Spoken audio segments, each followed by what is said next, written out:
Now, some say that Manny is out of Money Mayweather's radar. Basically, what happened is the unbeaten WBC welterweight champion Floyd Money Mayweather Jr. has chosen among three candidates whom to face in May 4th in Las Vegas. Manny Pacquiao was not even on the list as the showdown that could have once brought a combined $100 million payday for both fighters isn't even relevant at the moment. Mayweather, who turns 36 on Sunday, has announced plans of fighting twice this year, something he hasn't done since 2007 when Money outpointed Oscar De La Hoya and halted Ricky Hatton. Now, speculation is that Mayweather has finally realized his boxing years are numbered and wants to maximize whatever is left on his mileage. The other day, he signed a six-fight deal over 2.5 years to cable network Showtime, meaning a credit schedule of about every 6 months. Now, the three options on Mayweather's table for his next engagement were IBF welterweight titleist Devon Alexander, interim WBC welterweight Robert the Ghost Goledo, and Juan Marquez. Now, over a week ago, Mayweather named Alexander as his May 4th opponent, but it was apparently just a ploy to wing a better deal with Guerrero. Now, it made no sense for Mayweather to fight another American on the Mexican Cinco de Mayo weekend. Besides, Alexander, who has lost to Tim Bradley, wouldn't be much of a threat.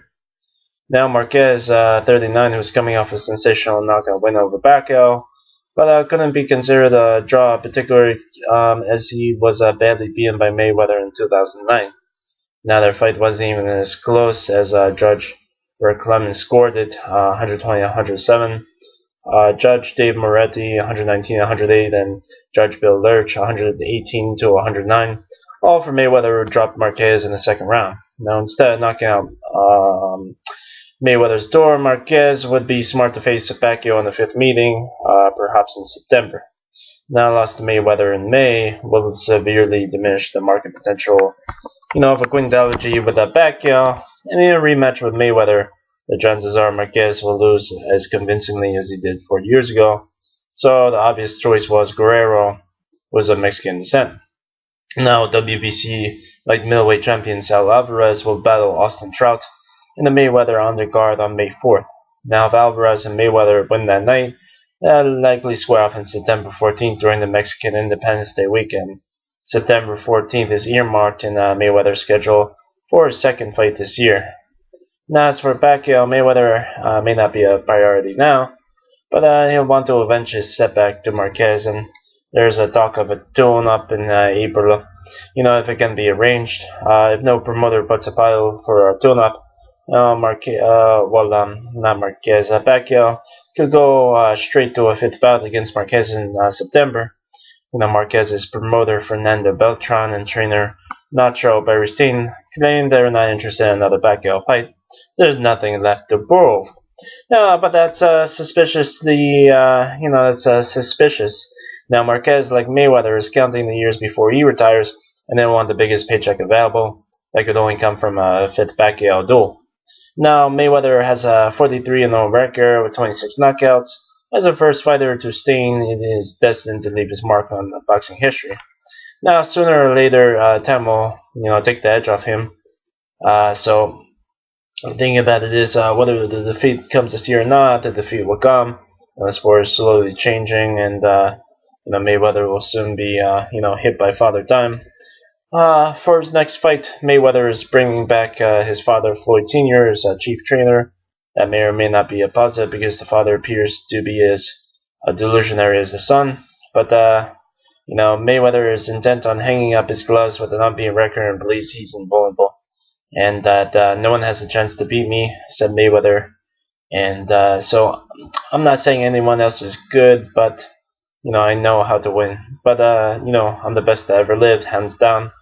No one can get me to say Sugar Ray Robinson or anyone else who is better than me. No one is better. No one is better, and maybe no one else will be better. So Guerrero, 29, 31, 1-1 record, with 18 knockouts, and is unbeaten in his last 17 outings.